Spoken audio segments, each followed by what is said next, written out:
próximo.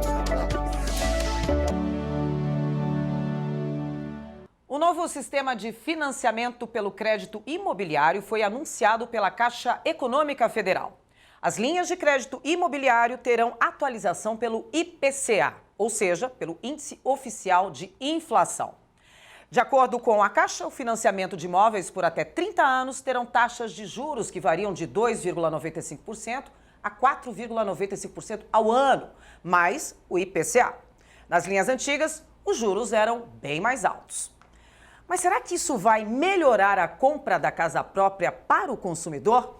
Quem vai nos ajudar a responder estas e outras dúvidas é a nossa convidada, a economista Paula Sauer. Tudo bem, Paula? Tudo bom, querida. E você? Seja muito bem-vinda aqui ao nosso programa Obrigada. Em Discussão Especial de hoje. E aqui, antes da gente começar realmente a gravar o programa, eu estava nos bastidores aqui fazendo algumas consultas com a Paula e principalmente perguntando, ó, eu li essa seguinte frase para ela. A principal mudança foi atrelar a indexação ao IPCA. Aí o que a gente falou? Isso é de passar no cabelo ou é de comer? Isso é de comer ou de passar no Isso é cabelo? de comer ou de passar no cabelo. Bom, Paula, vamos começar destrinchando para todo mundo que letrinhas são essas, do que a gente está falando, para depois entrar se essa nova proposta da Caixa Econômica vai fazer bem ou não à saúde financeira da gente, né? Vamos lá. Do que eu estou falando sobre indexação do IPCA ao IPCA? Nossa, você fala assim, parece que a gente está falando uma coisa do outro mundo, Que né? machuca até, né?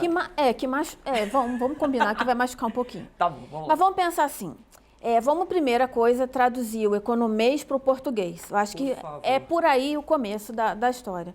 Então, quando você fala indexar, é a maneira gourmet de falar, associar, vincular. Pronto. É isso. Então, o seu contrato, que antes tinha uma taxa de juros, então eu contratei o empréstimo lá de 8% ao mês, agora ele vai ter uma taxa menor, mais a variação da inflação. Aí mora o perigo. Agora mora o Certo. perigo. Tá, então a Caixa propôs recentemente essa nova modalidade de financiamento imobiliário. Antes de chegar nessa nova modalidade, vamos falar um pouquinho da anterior. Qual era a situação anterior para a gente comprar um imóvel hoje aqui no Brasil? A gente tem, no Brasil, 3 modalidades de crédito imobiliário. A SAC, que é Sistema de Amortização Constante. Tá. A Price, que é como se fosse um contrato qualquer de empréstimo que a gente faz, que a parcela é fixa. Tá. E a Sacre, que quase não é mais utilizada, que você paga uma parcela fixa e todos os reajustes de inflação, juros, o que aconteceu durante o contrato, você pagava um resíduo no final. Isso era uma bomba, porque chegava no final, Caixa você achava, me livrei, e não, você tinha mais um resíduo grande para pagar. Tá. Então, quase não é utilizada porque dava muito problema. As mais utilizadas, então, são a SAC, que ela começa uma parcela mais alta, porque você começa reduzindo o teu saldo devedor no início e depois você vai pagando juros. Coerente. A Price, você paga o saldo devedor mais juros e valor de parcela constante. Tá. O que muda agora? Quando você tem uma tabela SAC, então você já tem a tua parcela maior e mais a inflação. Então, de alguma maneira, aquela inflação ela vai ter um mês, 1% ao mês, aí botou na parcela. No outro mês vai ser aquela parcela mais a inflação do outro mês, coloca na parcela. Num primeiro momento, você tem a parcela mais alta e corre o risco de, se a inflação estiver alta, não está na tua mão controlar isso, certo? Quando você fala na tabela Price, então são parcelas fixas, digamos, eu coloquei por mês R$ 1.500, mais a inflação. Se eu também não tenho controle sobre essa inflação, a minha parcela vai aumentar e eu não tenho o que fazer, a menos que eu tenha uma reserva para suprir isso. Normalmente, o brasileiro raspa até o fundo do tacho quando o assunto é casa própria. Né? Então, você compra, você pega lá, tudo que é picadinho você faz para comprometer a tua renda, para conseguir um valor mais alto de financiamento. E o brasileiro, e eu boto a mão assim porque eu também sou, nós somos muito otimistas. Então a gente acha que vai melhorar, que o salário vai aumentar, que vai ser promovido. Ah, não, mas eu estou estudando, eu vou ser promovido porque quando acabar o curso e tal, eu vou ter um salário melhor. E se não tiver? A gente se comprometeu com um contrato de longuíssimo prazo, que a gente não está habituado. Para o brasileiro, longo prazo é 1 ano. Você vai se comprometer com um contrato de até, vamos lá, 20 anos. 20 anos, porque é. esse contrato novo, ele só deixa no máximo 20, a TR vai até 30. Mas ainda assim, 20 anos é tempo pra caramba. A vida muda pra caramba em 20 anos. Pensa em 20 anos atrás. Pensa em 5 anos atrás como é que era a tua vida. Então, você fazer um contrato que vai ser reajustado por uma taxa que não está no teu controle, por um prazo tão longo assim... É um tiro no escuro bem dado, né? Você pode dar sorte de pegar um momento da inflação tranquila e tudo bem, e de ser promovido e de ter aumento e tal, mas pode acontecer também, não está na tua mão, de você passar por situações pessoais mesmo e né, acabar absorvendo a tua renda. 20 anos, né? Vai, pensa, pode perder o emprego, tem um outro filho, alguém fica doente, um filho quer fazer intercâmbio, outro filho casa. Vai mexer na tua renda, né? E fazer um contrato de 20 anos que você não sabe... Que você não controla. Qual o valor da parcela que vem... Não está na tua mão esse controle. É danado, é complicado. Qual seria o mundo ideal da compra de um imóvel no Brasil? Olha... Seria comprar através do quê? Ai, na verdade, seria ganhar, né? Seria ganhar, né? Seria comprar à vista. Não, à vista é complicado porque, assim, sim, é possível comprar à vista... Mas para você comprar um imóvel à vista, que é uma coisa cara, pelo menos para a maioria absoluta dos brasileiros... bem durável, acho que do brasileiro, né? Então, você vai juntar tudo que você tem e compra o imóvel, legal. Só que você não tem mais um tostão fora, você fica sem liquidez. Liquidez é dinheiro fácil na mão, se eu precisar eu tenho. Fica sem liquidez nenhuma, então você tem um imóvel bacanão, né, todo bonito, mobiliado, novo e tal. Completamente descoberto para... Mas se acontecer qualquer coisa aqui do lado, pode ser uma besteirinha. Então vamos vender o imóvel. Vende o imóvel. Não é assim. Então você acaba pagando mais caro para ter um dinheiro livre do que se você comprar um imóvel. Muitas vezes, sim, a gente recomenda como planejador dar a maior entrada possível. Sempre essa vai ser a máxima, né? Sempre. Dá a maior entrada que você pode, mas deixa um dinheiro guardado. Sem se quebrar. Sem se quebrar, deixa lá um dinheiro. Mantendo a reserva de emergência, que é mais ou menos 6 meses de despesa sua. Por quê? Se acontece qualquer coisa, eu estou morando na minha casa, mas eu consigo pagar minhas parcelas, escola, supermercado, tudo em dia. Então, não adianta eu pego tudo que eu tenho e coloco no imóvel. Acontece alguma coisa que não estava planejado? E aí, como é que faz? Como é que faz? Então, como é que a gente orienta? Dá a maior entrada possível.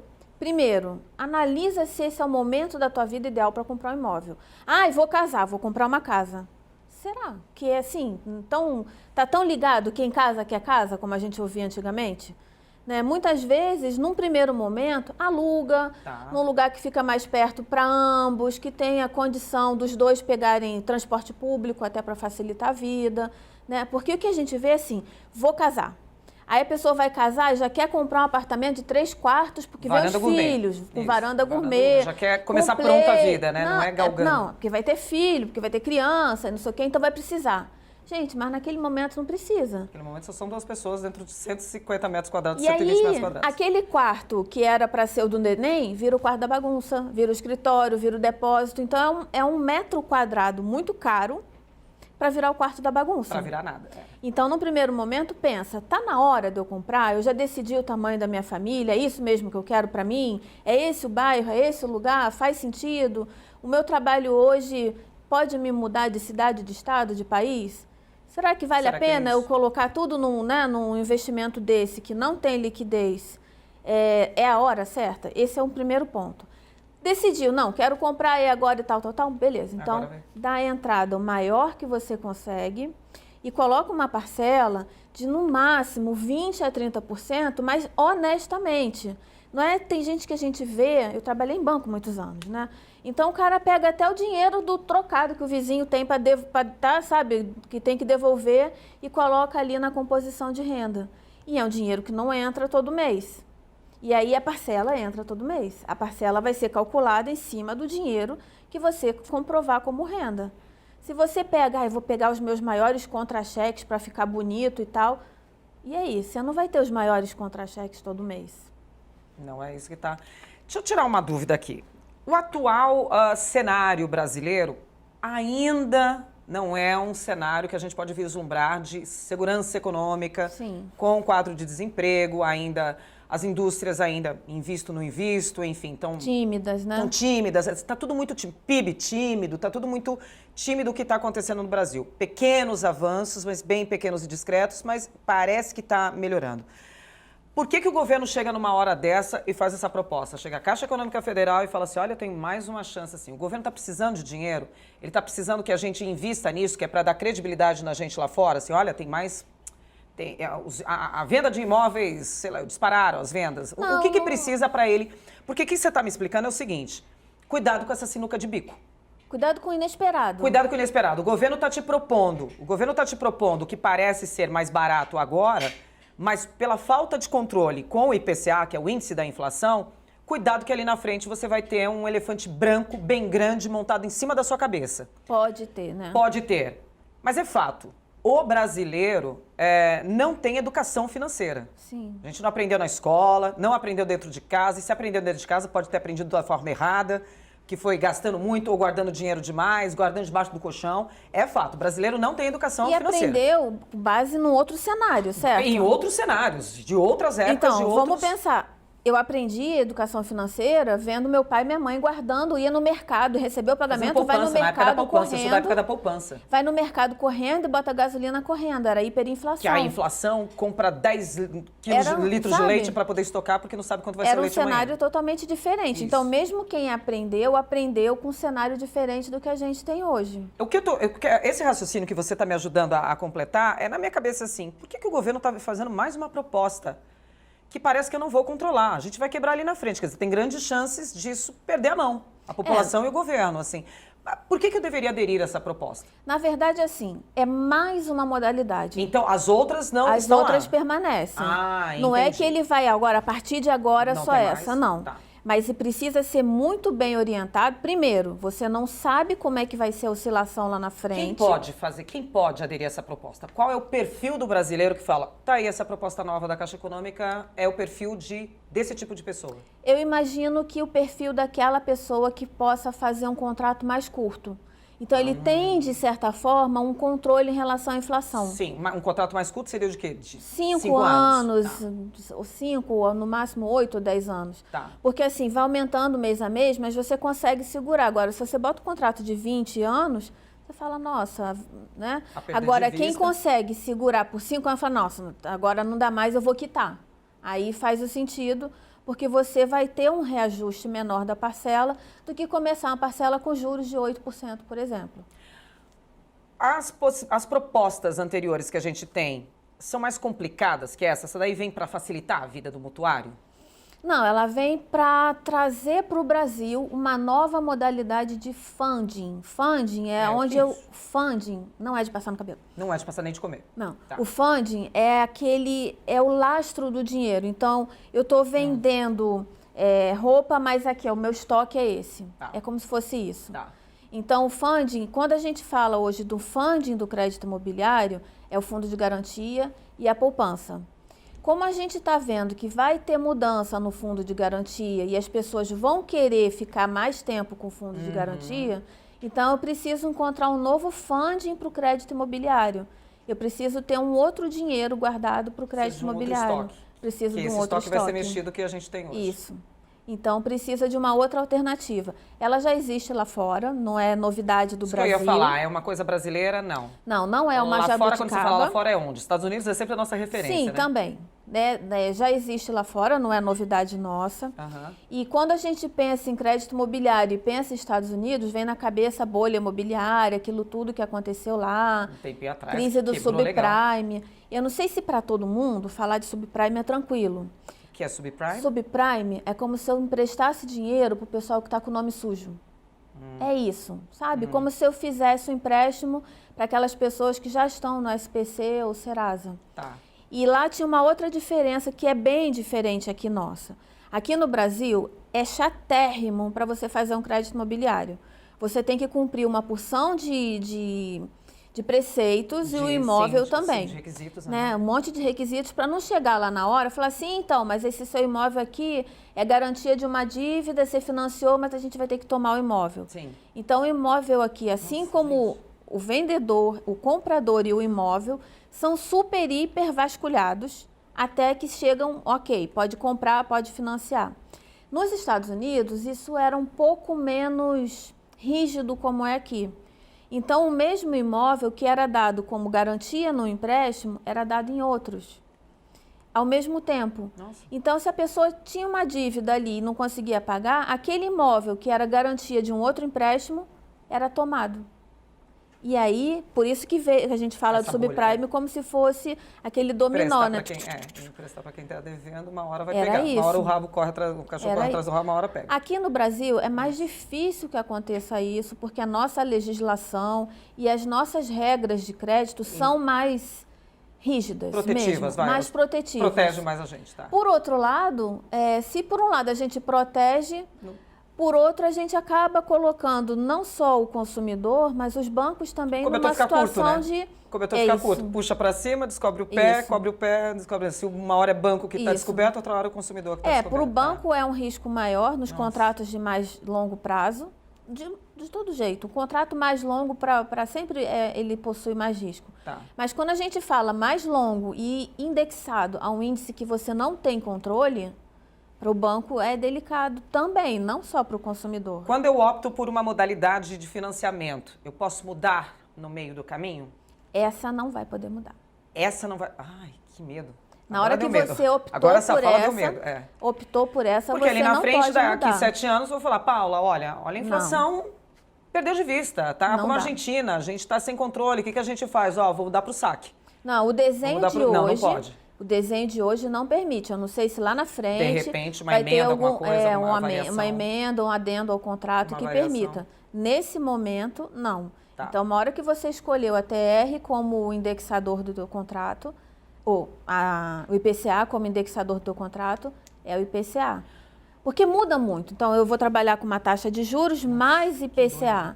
Quando eu falo no contrato, as modalidades anteriores, era uma taxa de juros mais alta, mais fixa, mais a TR que há 15 anos não tem quase praticamente variação. Ela está zerada, praticamente. Olha, vocês estão percebendo quantos termos a nossa economista, que também é especializada em planejamento financeiro, de seres humanos como eu aqui, eu estava até fazendo umas perguntinhas aqui antes para ela, que eu já fiz coisa errada, tá, gente? Falei para ela, olha, tomei tal atitude, ela falou, não era isso que era para ter feito. Aliás, propor aqui um programa para a gente começar a fazer um quadro aqui na TV, na Rede Alesp, para a gente começar a pensar em fazer esse negócio de educação financeira para todo mundo, já que está tão variável para todo mundo.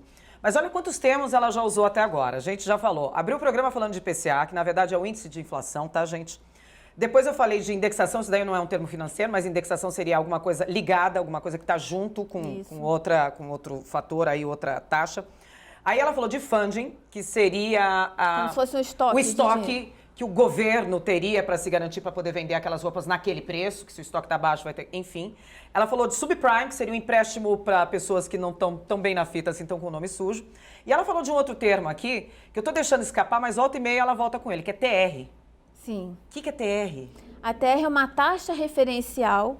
Taxa referencial, tá. TR. Não, eu pensei assim, eles não vão perguntar isso. Mas TR é um indicador de cálculo extremamente sofisticado. Tá bom. Então não dá pra gente fazer aqui... Não dá pra ficar aqui destrinchando essa sua vida da TR, tá? Nem que se eu tivesse um quadro aqui, dava pra gente destrinchar a TR. A TR é uma referência. Isso. É uma referência de uma taxa. Isso. A TR, então a TR hoje do mercado é a XPTO. Isso. Vinculada à renda fixa e mais utilizada para poupança hoje. Tá. Certo? Tá. Só tô perguntando para saber aí, porque você já falou em TR várias vezes, e TR mais IPCA, quer dizer... É porque era o contrato antigo. Então era juros, agora, como se fosse a poupança, vinculada à TR. Vinculada Os contratos antigos eram juros mais TR, mas era um indicador muito tranquilo de você trabalhar.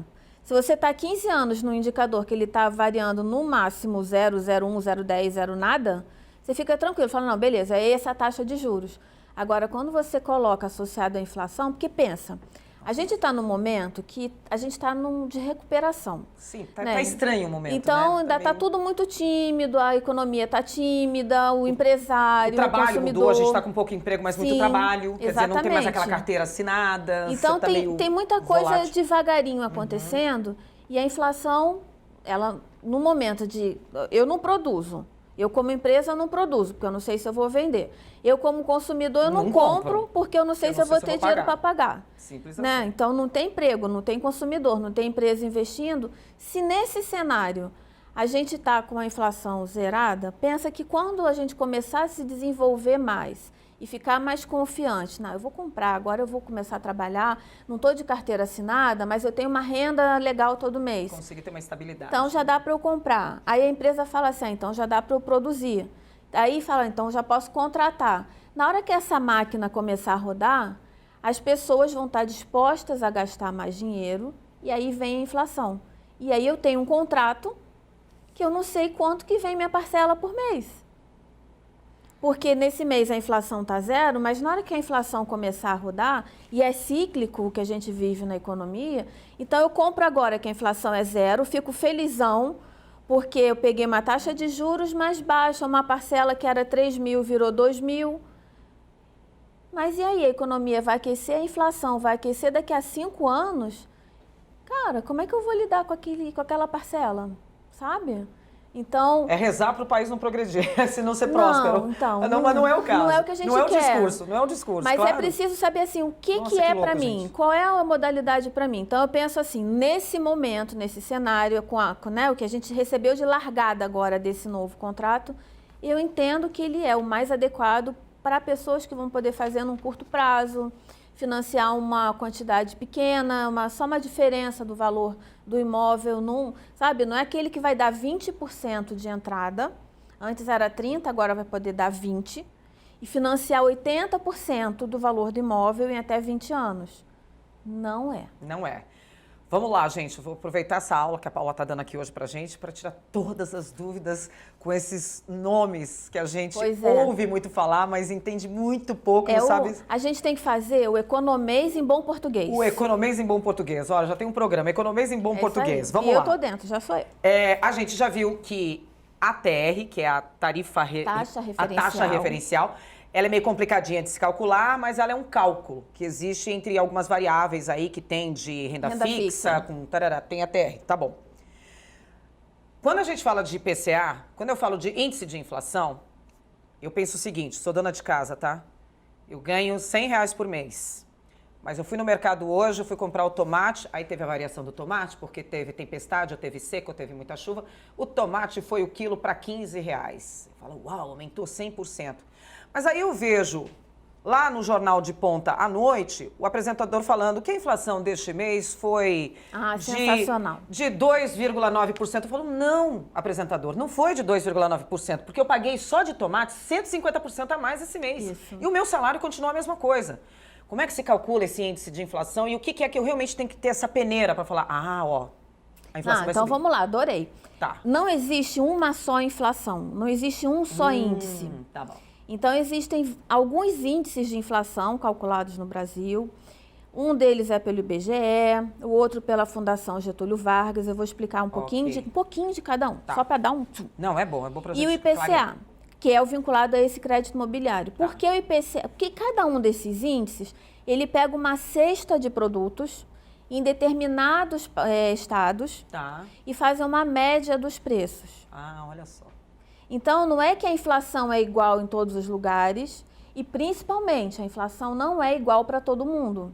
Porque se você, por exemplo, além de dona de casa, você vende pizza para fora, o tomate para você é extremamente importante. Exatamente. Então, você não abre mão do tomate. Então, o tomate pode ir para R$20 que você vai comprar o tomate do mesmo jeito.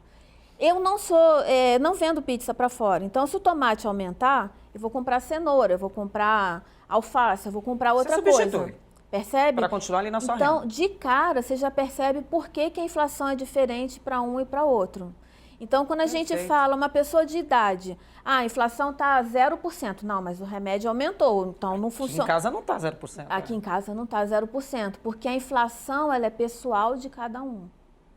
Cada um tem a sua cesta de produtos. Se você fizer uma tabelinha, pode botar na agenda, não precisa frescurada de tabela no computador, nada disso não. Excel, tarará. Se você colocar o preço, comprei o remédio, esse mês foi R$70, no outro mês foi R$75, você já consegue calcular a inflação. E você faz uma média da sua inflação pessoal. Olha isso. Mas o IPCA, nesse caso do financiamento imobiliário, é um índice de inflação desse segmento. Desse segmento, porque Desse segmento. ele trabalha com materiais de construção. Um dos principais motivos... Olha lá, gente, como é que foi legal falar de inflação agora. Ele trabalha com... Ele é o indicador que mede a variação de preço do material de construção. Que nesse caso não tem nada a ver com o preço do tomate, se subiu ou se desceu. Tem a ver com gastos, enfim, como é que está indo esse mercado aí de construção, exatamente. A demanda, se está vendendo muito, enfim, ou não, né? A gente pode falar um dia só das diversas inflações, a inflação de cada um. Eu acho totalmente digno, porque numa época de... A gente está no recesso, vai. A gente está com o freio de mão puxado. Sim. Numa época que está de entendimento do mercado de trabalho, que muita gente saiu da carteira assinada, está indo aí pro... Foi o que eu falei com um colega de trabalho outro dia, ele falou assim, Silvia, emprego não tem, mas trabalho tem. É uma transição, É uma transição que a gente não sabe se é homework, se a gente vai trabalhar em casa, se a gente vai ser prestador de serviço, vai ser freelancer, como é que é, mas é fato. Tá mudando esse mercado, a gente não está com esse entendimento, mas tem que trabalhar e tem que pagar a conta. Sim. Comida tem que pôr na mesa e tem que ter um teto para morar. E as coisas estão mudando aí numa certa velocidade que o brasileiro está tentando entender. Paulo, acho que tem 3 minutinhos, né, Gibá, mais de programa? 3 minutos de programa só. A gente está discutindo aqui, só para lembrar aí quem está acompanhando a gente, está falando aí sobre a nova proposta de financiamento aí de crédito imobiliário que a Caixa Econômica Federal acabou de lançar no mercado, atrelando aí um juro mais baixo, que parece ser mais baixo aí, aparentemente não, visivelmente mais baixo, mas com o índice de variação do IPCA, que é o índice que a gente acabou de saber aqui, que é o índice de inflação do mercado imobiliário. E que a Paula está explicando para a gente aqui que pode ser uma pegadinha logo mais ali na frente, se você não tiver uma vida muito regrada e domínio completo da sua vida e do governo brasileiro. Que aí é quase impossível, né? Só a última pergunta final dos 3 minutos. Aluguel. Vou para aluguel então, Paula. Esquece casa própria. Não também? Posso ter um boom no aluguel porque as pessoas não vão começar a não conseguir pagar isso daí? Pode. Vem com notícia boa, Paula. Pode. Na verdade, o índice que reajusta o aluguel é até outro, não é nem é o IGPM. Eu sei porque eu sou... Não, ainda tem no contrato dizendo assim, o IGPM ou o que tiver maior. Leia. A gente não lê tudo, porque se a gente lê tudo, a gente não assina. Porque a gente não entende, Paula, por isso que a gente não lê tudo. E se lê, a gente pega e guarda na gaveta. Depois vai ver o contrato na hora que a corda tá arrebentando ali na frente. É que nem remédio, se você lê a receita, você não toma. Então, o contrato... Mas tem que ler. Tem que ler. Dói, mas tem que ler. Tem que ler. E, assim, é muito claro a necessidade da educação financeira. Assim, dentro da escola. Nem que, sabe, se a gente tivesse o que a gente fez nesses minutinhos agora, de traduzir o economês para português, desde sempre. Já deu um passinho. Já deu um passinho, porque a gente tem um monte de matéria na escola que a gente faz porque precisa fazer, mas não necessariamente vai usar para o resto da vida.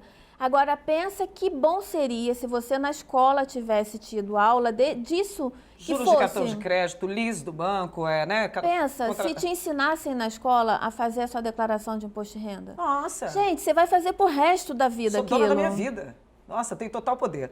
Bom, gente, essa foi a Paula Sauer, que veio aqui conversar com a gente, ensinar, clarear, esclarecer um pouquinho aí dessas informações de mercado, da economia que a gente tem, falando especificamente aí do mercado imobiliário.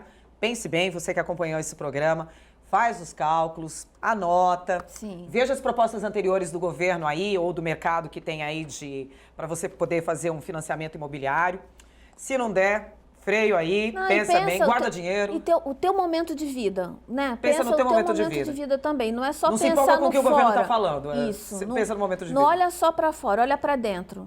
Super obrigada, Paula. Volte sempre aqui. Eu agradeço. Já é a nossa cliente aqui, já praticamente já é aqui da Rede Alesp. Obrigada por tudo mais uma vez. Volte sempre, portas abertas. Obrigada. Gente, o programa Em Discussão Especial fica por aqui. Super obrigada aí pela sua audiência e continue acompanhando nossa programação pelo nosso portal ou também pela programação aqui da Rede Alesp.